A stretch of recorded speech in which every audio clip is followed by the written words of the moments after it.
when DJ and Jamie Lee moved on to other things, it was the three of us, and we have a really close relationship with all of our employees at the time too. It was really fun. I love and cherish those memories, and so it was like clear that okay, it's going to be Brian, and so we even made that announcement. We had regular team meetings, and they announced, and it was tearful, and it was sad, and that they were going to be leaving, and then they're like, and Brian's going to be taking over, and everyone looks at each other and they're like, like, he is? And I get it. Now that it's been 10 years, there has to be eras. Like, I'm thinking specifically of you alone with a fire in the roaster, and then you with your first storefront, and then you with 2 storefronts. There's what was the first era movement for Mighty Missouri Coffee? Yeah. So there was another moment, like being alone with a fire, when the first era of being alone, and it's just you don't really realize how lonely you are until like a moment like this happens, and it's just kind of like deafening, you know. So humbling. But I was roasting coffee, so it was like year 1. And I did my first annual maintenance. And I wasn't roasting enough to even like probably require annual maintenance, but I needed to know. So there's a piece on the machine. The roaster is like a drum, and it's like a clothes dryer kind of looking thing. And that drum can move fore and aft from the door. And I needed to take off and replace the ball bearings. And so they gave me this big wrench, and I started to unwind this thing. And I was moving the drum fore and aft, like forward and backwards, and I thought that I was taking the ball bearings cap off, but I wasn't. And so it didn't come off. I'm like, oh, shucks, it's a different thing.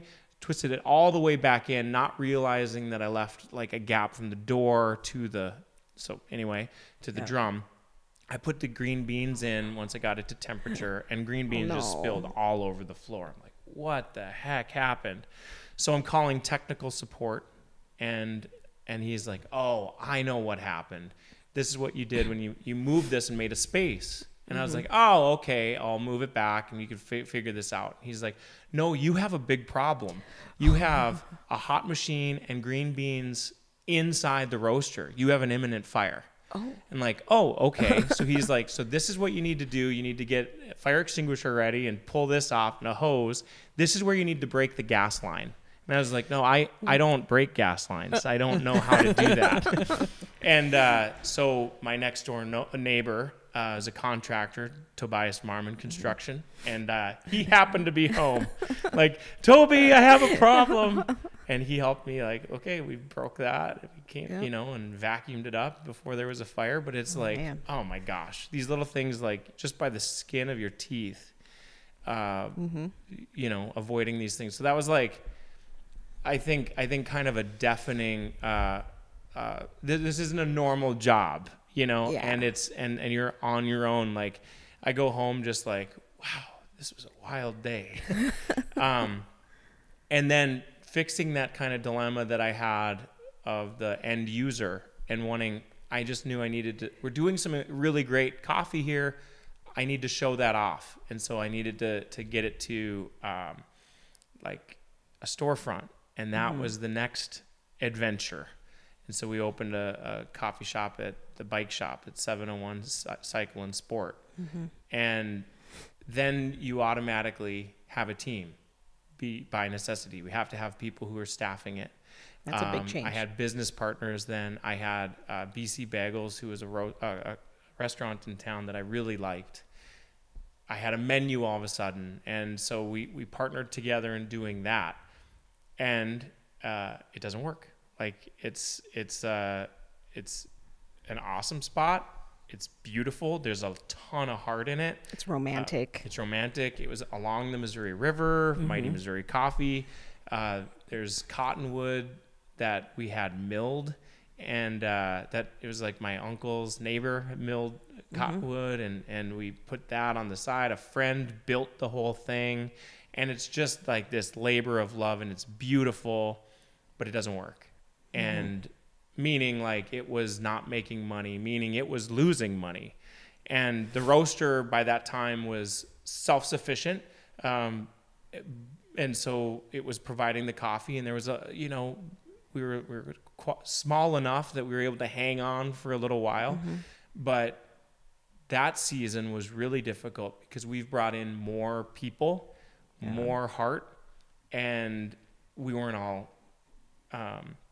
prepared for that. I think you have the dreams that it's going to work, and then it really doesn't. And I think the writing was on the wall for that one sooner.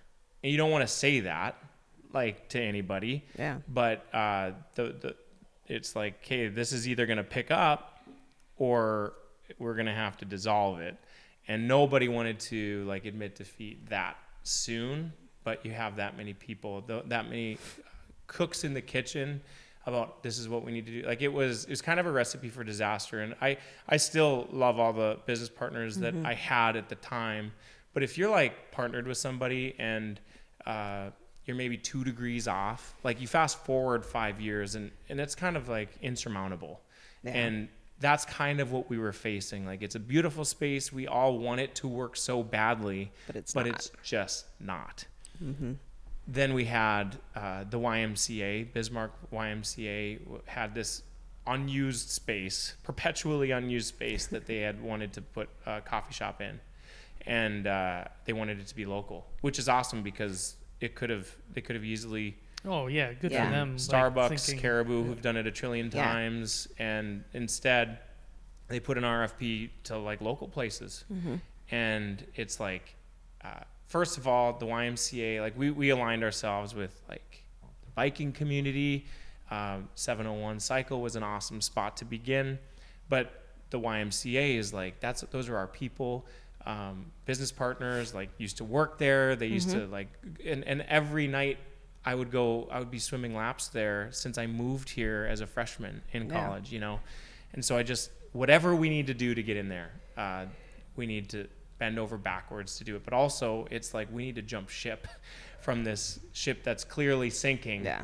And whatever they wanted, like I poured into that document. Like I wrote a handwritten note, like, we'll do anything without saying that, but it's like, and I don't know why they went with us, except that, I mean, why would you take a chance on some young guns, when there's probably some people who are better equipped. And so I'm just really thankful.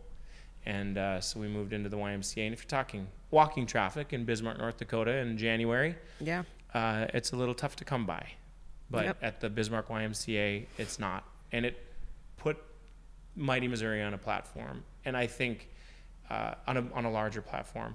And I think that's one of the things that kind of began to kind of break away some of the old seasons. And we could kind of like had a new trajectory. Yeah. One of the things that I think about, because roasting and running a storefront are two completely different things. And when you started doing coffee, did you think about the roaster being your, like, that's the thing I'm doing? Or did you get into running a storefront and being like, no, this is more what I had in mind? Like, which one of those was kind of what you expected? Well, when I began, this was the idea, the vision here was I was going to have someone else roast coffee and I'd package it, and Mighty Missouri Coffee would be a cool little side hustle. That was like my vision, to the impetus to like start looking into it. The coffee shop thing, the restaurant thing, that couldn't have been further from my mind. But getting into it then and beginning, you start recognizing, well, we kind of need a storefront to make this work. We kind of need to show this off. So it started getting into that realm. And the only way that I could have done that is by partnering with people who knew what they were doing, because I absolutely didn't. And so it was fortunate in the way that it happened, but unfortunate. It was fortunate for me, I guess, because I got started. Like BC Bagels had a menu that I loved, and I'd go there. They were at the Gateway Mall.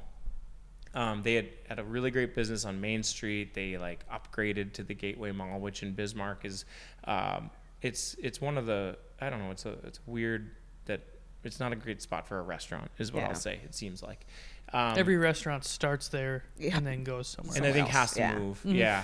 And so we were talking about partnering together. I'd bring the coffee side and he'd bring the food side, and that's what we did. And at the time there's kind of a big boom going on, and space is hard to come by, so it actually kind of made sense to have a bar inside 701 Cycle, and it was beautiful, but it didn't work. And so I feel bad that it didn't work for his business. Like I kind of feel like partner with Brian so we can like kill there's like the death nail in his restaurant. And I think he feels bad that he kind of left me with a turd.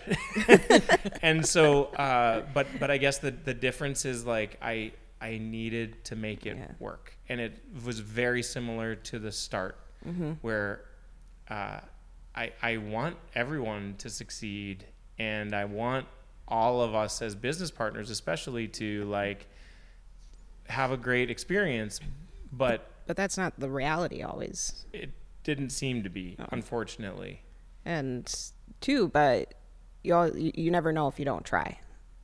And so like, it's better to do that than just not try at all.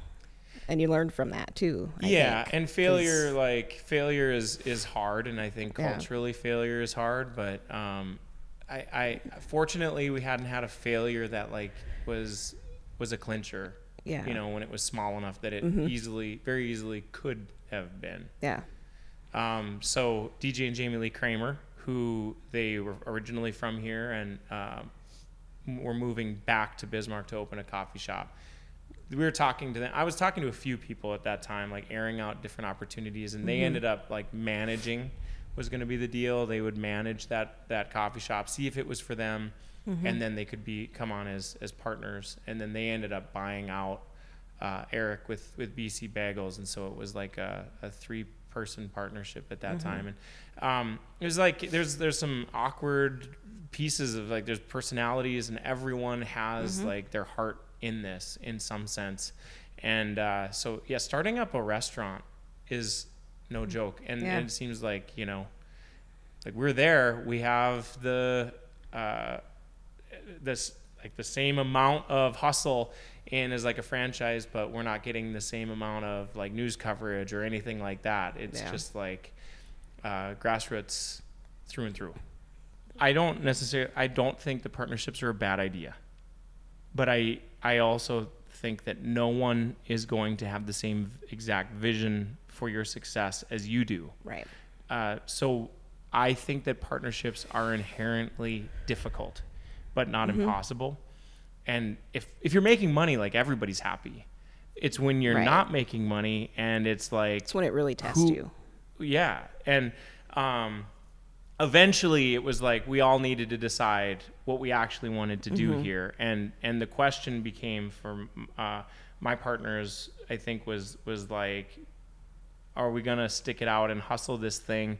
And there was probably a really responsible answer to that. Yeah. And I think that they made a wise choice. Yeah. Because and we work with a lot of coffee shops, and we see like the dream of it, and then we see the fall of it because the expectations are so high. We're going to make money year one or whatever. And there's a huge J-hook of profitability of coffee shops, and a huge barrier to entry and financials of starting a coffee shop. And it's like, it's even really hard to grassroots that. And like, we'll just spend money on a espresso machine, but the place that we moved into already had one, so it was like, we kind of found the ways to do that, but it's really kind of difficult. Yeah. And so for different businesses, it might be different, but partnerships are, I think, inherently difficult, but not necessarily wrong or not necessarily bad. And in some ways, it's the only way you can get started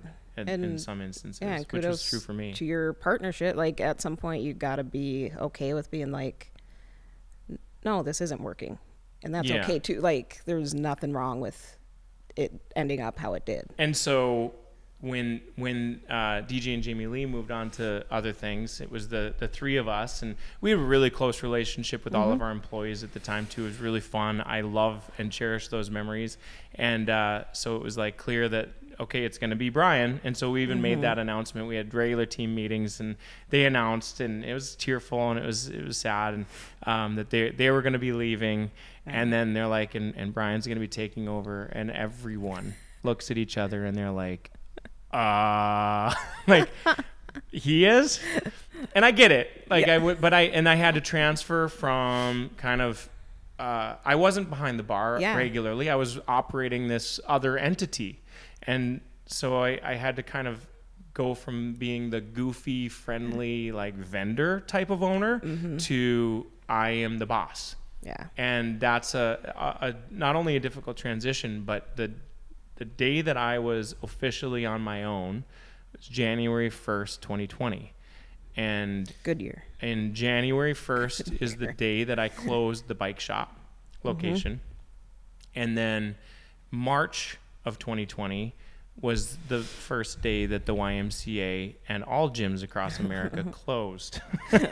And so it was incredibly difficult, so I think getting tested in all of those, like I've said it, and I really have respect for people doing the entrepreneurial thing, because in every industry there's something different crazy that pops up. But I just, I don't think that I was spared any of the drama, the theater of like, or the heartache of startup. It wasn't like it got easier.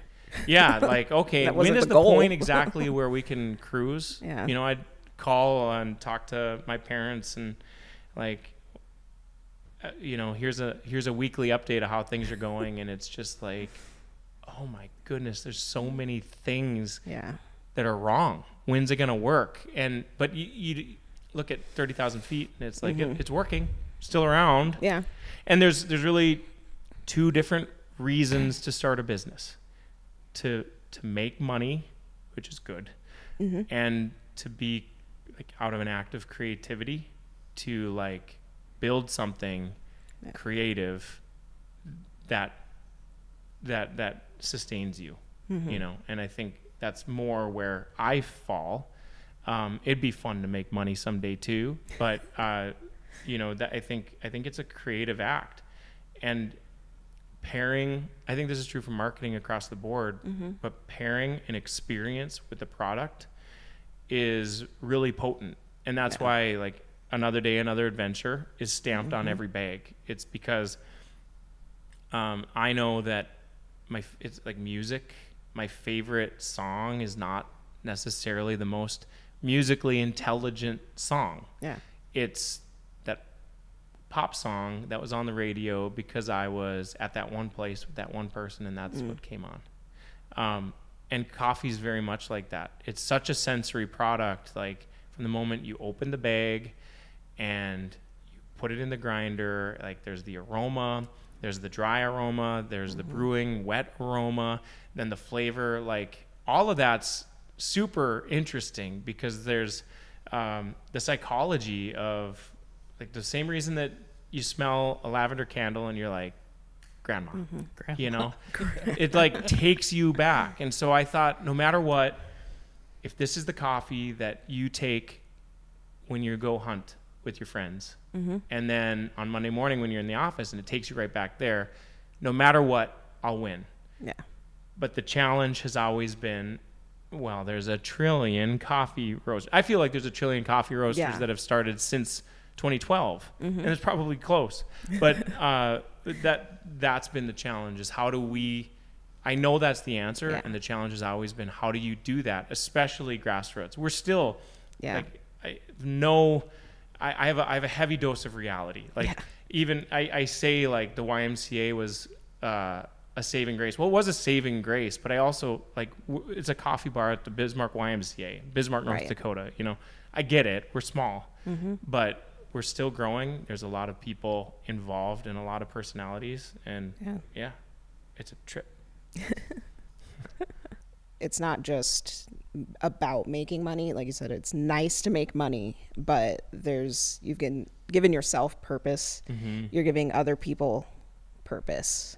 Yeah. And it's just kind of Well, Phil Knight, Nike, said, I'm going to botch it, but he said something to the effect of a business making money is equivalent to a body making blood. Like you need it to survive. Yeah. But I think we could agree that doing something above and beyond that with purpose is the point of living, like the point of having a business. And I think that's really true. And what I learned is like, there's certainly a faith element that got me through all of these phases, but we're in the end of the day, like we're selling coffee. Yeah. Like that's, how do you have an impact by just doing that? And when things got to the point where I had employees, I learned that it's not like we're going to we might make a big difference in someone's life by giving them a cup of coffee with a smile on our face. And we've seen it happen, but, really the people that are in my corner, like people who are working, giving their time and resources and talents to the thing that I've been working hard on, like those are my people. So those are the people who I can really affect change with. And that's a huge honor. Yeah. And that's, I think, important for anyone, because like kind of just staying within your sphere of people and being able to help them. And for me, I have people along the way towards my journey ending up here. It's like I kind of learned I'm doing what I want to do. It just happens to be in coffee. And when I took over and managed a coffee shop for 2-3 years, like a month, even 2 weeks before I was like, yeah, I want to do this. Like it took me that realization of, you know, actually it's going to be what I'm wanting to do. It's just in a coffee shop. So I approached you. Yeah. A couple times. and you had told me you're done with coffee. Yes. What was that about? Yeah, Angela, what was that about? Well, I'd been in coffee for a really long time. I started in 2008. By the time you approached me, it'd been almost 10 years of just doing coffee. Like I was in a coffee shop, worked at Starbucks. That's where I got my start. And then Dumbros, I was just roasting part-time. I didn't want to work as a barista by then because I had done that. It was easy kind of thing. It's kind of boring. Yeah, we're busy, but I'm not like stimulated by that. And so I ended up getting the opportunity to manage a coffee shop. And so I just poured my heart into those people. And ownership had changed, leadership had changed. And, February 28th, pretty sure I remember, it was a leap year. I was told my position is gone after February 29th. And it just takes you, like, you just have to give pause to that. And I think I stepped away from that and I was like, man, I think I'm done with coffee. I get it. And so when you'd approached me, like, well, I guess that was after I'd been out of it for a while. It'd been a few months. I'd kind of finally been away from it. I realized like 3 months after I didn't have heart palpitations for like 3 straight months because I wasn't and I don't drink. That's a misnomer, is that people who work in coffee must just drink tons of coffee all the time. Brian, that's true for you. But for me, I would drink like 1 cup throughout the day, but it was a stressful job. And I think I just needed a break at the time. And I didn't realize it. And so when you had approached me, I was kind of just like, I'd gotten away from it and I'm like, this is kind of nice.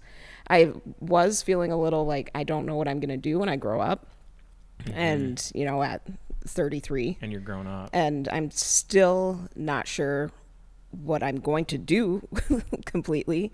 But yeah, that was kind of why I was like, I don't want to like really be into coffee anymore. What if Angela quits on a podcast? Episode 1. So this is where, just letting you know. I don't know where I'll be tomorrow. No, I don't. But this has been a fun adventure because I started here. Finally, I approached you. You were at the Y. You just happened to be there, and I happened to be looking. I was like, I need a part-time job, something.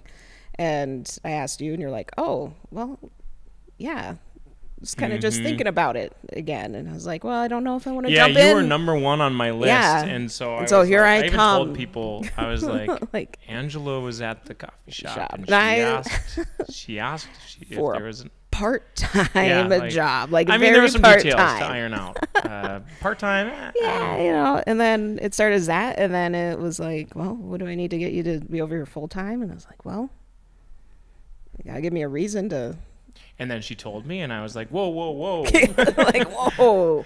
When contract. you knew each other, did you know her from other coffee-related things, or how did you two I think cross the paths? first time I crossed paths with you, I'm trying to think. I think it was, because Dumb Bros had opened in the same year, I think, as you had started. The exact same year. You're welcome. Keep that thought, because the exact same date, because when Mighty Missouri opened, the Bismarck Tribune business section had a little tiny article, and I was thrilled about it. But the headline is, Dunn Brothers coming to Bismarck. And talks all about you guys. And then the last little paragraph, also, by the way, here's this guy. Brian Jackson is an entrepreneur, and he's opening Mighty Missouri Coffee. And I was proud of it. I put it on my Instagram. Yes. So continue. And I think I just... I'd seen Mighty Missouri. I knew it was local. Like you had started it up. And I think just through different coffee events, and my good friend Bitsy, I think, knew you as well through different things. To me, and probably some other events that happened. I think that's kind of how we crossed paths. And then when it really got to know you, when I started forgetting to order things. And I was like, hey, buddy. Yeah. Do you have this? I need it today, thankful for that. And that's kind of where we really started to just talk one-on-one. Yeah. That. I think that's kind of when that. And there is this weird thing, and this is probably across a lot of industries of, I guess, easy word. What do you call competitors? Thanks, competitors. So I think this is true across probably different industries, but there's this weird thing where you want everyone to succeed. Yeah. But other coffee shops or something, it's hard not to, well, why don't they come over to my place? Yeah. But in coffee, there's also this it's a big world. And so there was a mutual respect, especially for people in what we're calling third wave coffee. If you think of first wave of coffee being Maxwell's House and Folgers and massive amounts of coffee to the masses.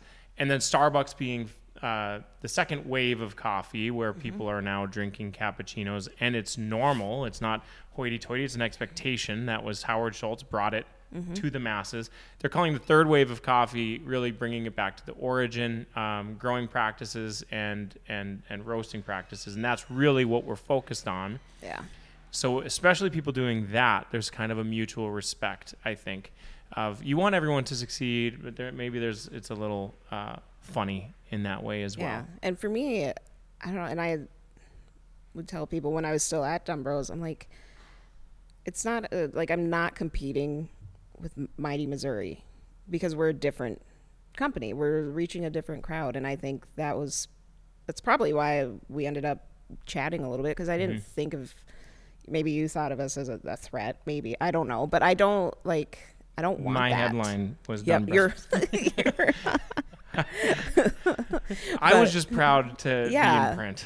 Yeah. But I don't know. I don't there's a certain amount of competitiveness, but I want it to be because someone else is competitive. I don't want to. And I think of that too. I think of it it's not a win-win if one goes down, and when it comes to business like that, I don't know. I just feel like you should build each other up, and Yeah. I wasn't afraid there to is such a contact thing Brian. as like market saturation, and you're Yeah. all kind of like fighting. But it's sort of like, I think of it like in the NFL, your quarterback's for a different team. Like there's a respect there. I wish you the best, but I also want to win. Yeah. In whatever we're doing. Yeah. But the nice thing about Mighty Missouri on the roasting level is that we've become cheerleaders for all local coffee. Like if you're doing local coffee, awesome. I don't want to step on your toes. We do have a coffee shop, but we want to support you. And that's probably what kind of naturally drew me to you and what you were doing, is you never, and that's kind of to your personality too, is like you're humble, and I don't know, there's just something about that in the end did make me want to be part of this. Cool. Thanks. So, yeah, it is interesting, like the amount of, in that first season of business owning, when everything is new and everything is therefore scary because you don't know what you're getting into. And I was terrified, but it was the day I was on the lake, and it was a Sunday, and it was the day before we'd flown this guy in, that he was going to be coming in to do the initial setup, and I was like fearful to the core. Like, did we set it up right? Is everything going to be... he's an actual coffee guy. This is a guy who knows what he's doing, and he's going to see my little setup. I was just... I was really ready for humiliation. And then that Sunday in the Bismarck Tribune was... I can't remember if it was like the front of the Dakota or the front of the business section, and it was all about this new roaster coming to Bismarck. And I was devastated. Like, day one. Like literally day one. And by that time I'd already had my little Dunn Brothers like little last sentence blip, and here's above the fold, below the fold pictures. We're bringing real coffee to Bismarck, and and it's like, okay, someone's doing it better than me, and they're already ready to go. And I knew that I didn't know anything, so I knew who was better equipped or whatever, who looked better equipped. And that's one of those weird things with being a competitor. Like there wasn't room for two roasters in our Bismarck. market. They're just, and I knew that. So it was like, oh man, I wish us both the best, but I really, I need this to work. Yeah.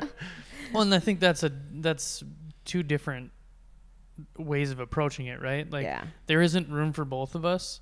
I need you to go down, versus there isn't room for both of us, but I really need this to work. Yeah. You just have to hope harder for yourself, right? Like, I mean, I say it like I was hungry. Like I hate sales. I hate calling cold calls. I hate it like nobody's business. Still do. Still do. And that's like, that is me with fear and trembling, is like calling people and like, hi, I'm Brian with Mighty Missouri Coffee. Yeah. Can we help you out? Can we do business together? Can we please you talk about doing it over and, different paths you would have taken. Do you think going through the process of the different phases, do you think keeping your head down and not even reading about the new roaster and letting that affect you? Or do you think would you have gone about it like, I'm just putting my head in the hole and I'm only going to worry about myself and we're either going to make it or we're not, and it's going to be because of me?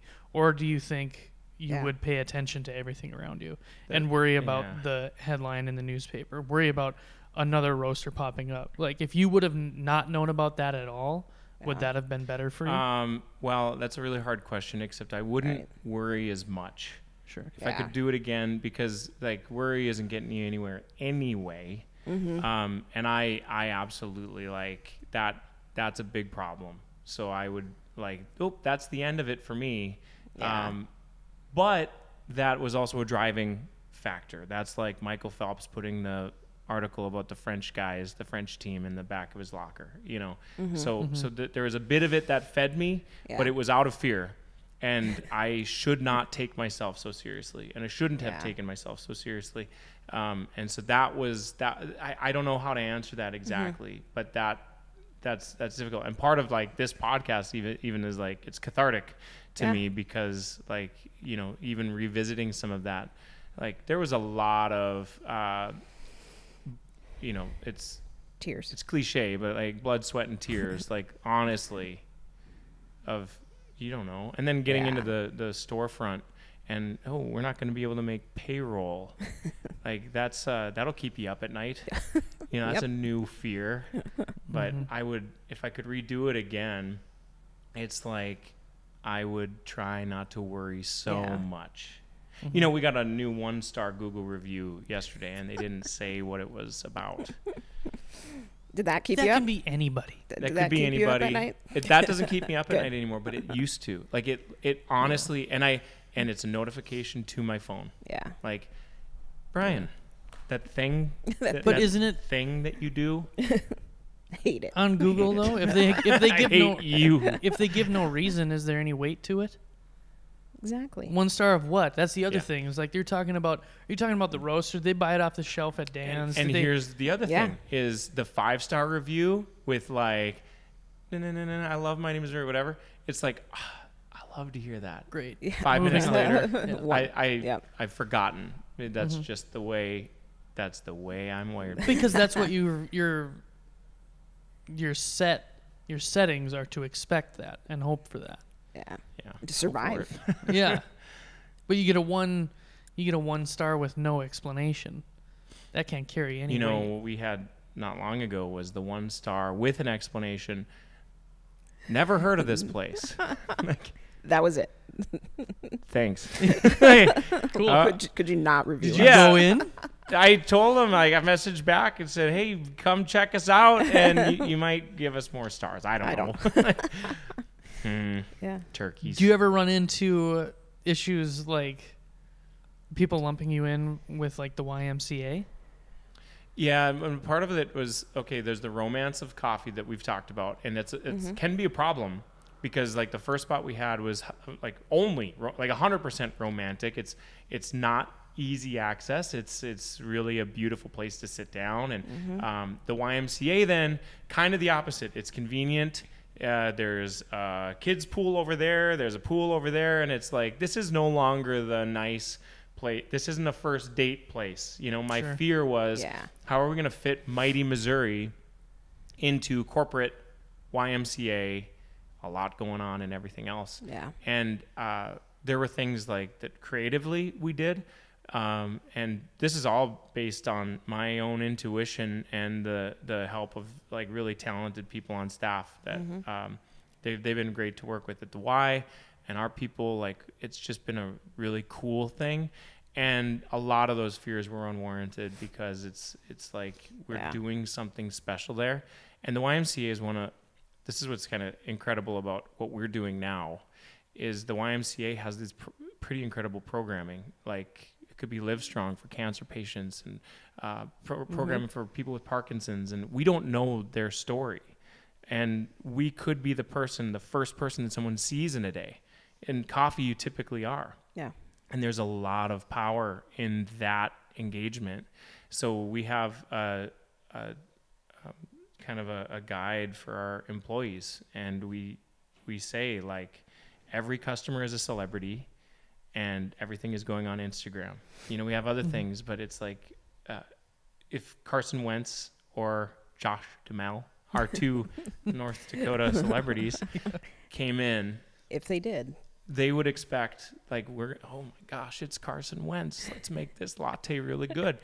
Like, that's everybody. Everyone is a celebrity. And I think it's just easy enough to remember whatever, but that is, like, good attitudes are catchy, and that I think we can change the world. Yeah. That way.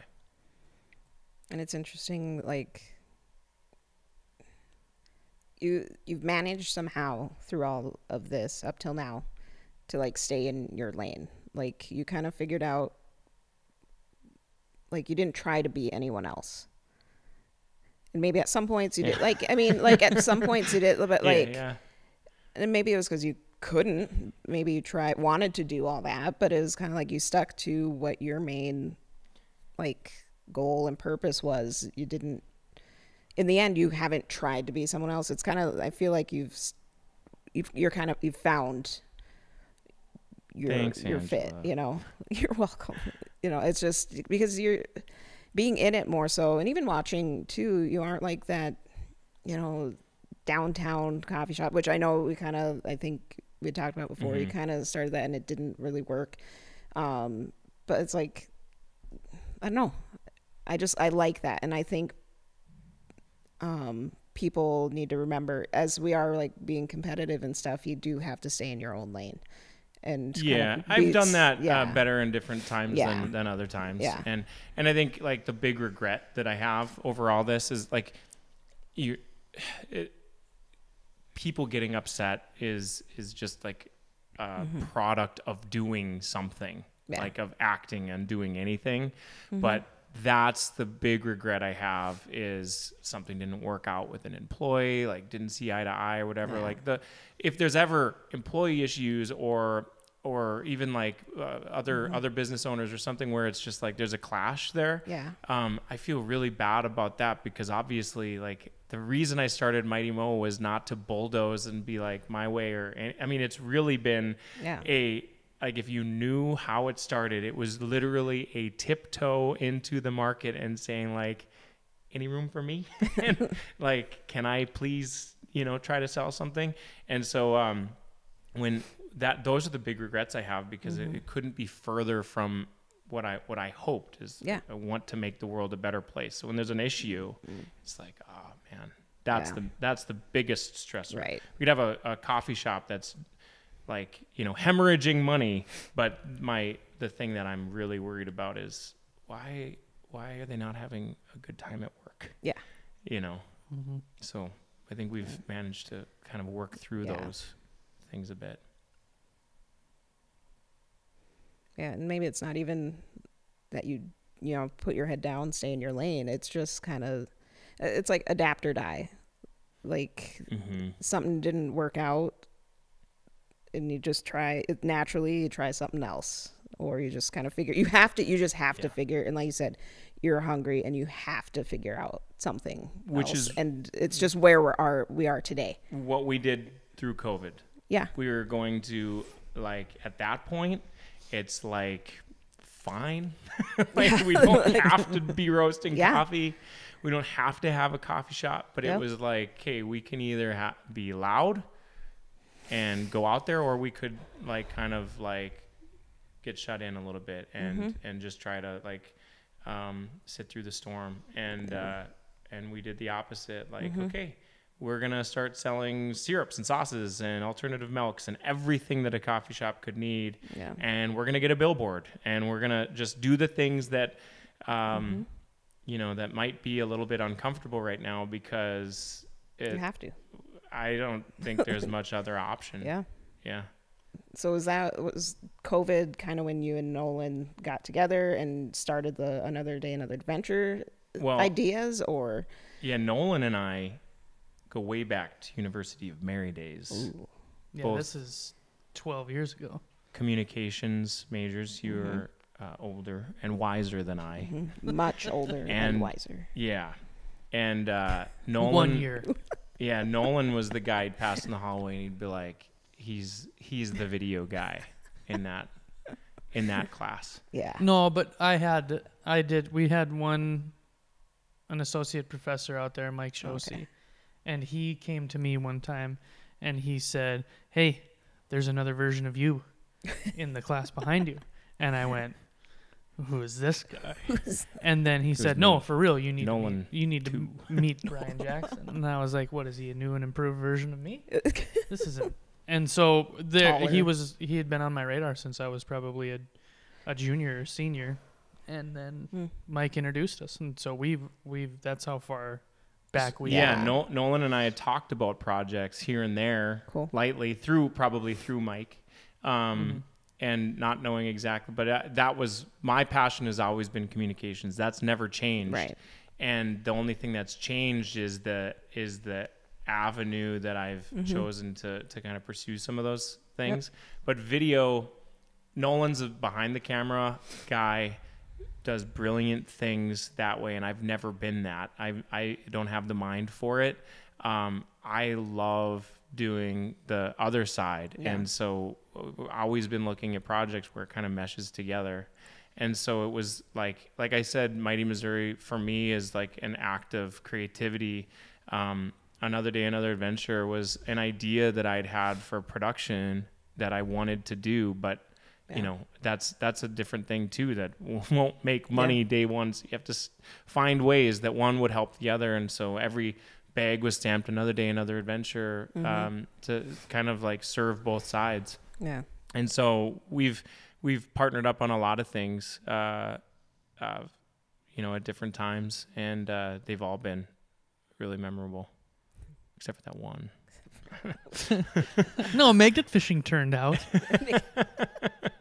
Did it though? No, I think, well, you talked about it being a creative outlet, just period. Just from the beginning, roasting coffee has been a creative outlet, and this is the world of creativity is, you know, infinite. So this is another thing that's been close to you, and there's always been me just kind of lurking. That's not true at all. But you know, I've always just kind of been there, like at arm's length, like up until this year, pretty much. It was like, hey, whenever something works out, you're in the middle of an 8-year journey, and then COVID hits, and then, you know, when were we supposed to do something? So we did as soon as we could. Really. Yeah. Because operating and starting and making a business sustainable, there was no frills. You can't waste time. You can't. Right. You know, we shouldn't be doing a podcast right now.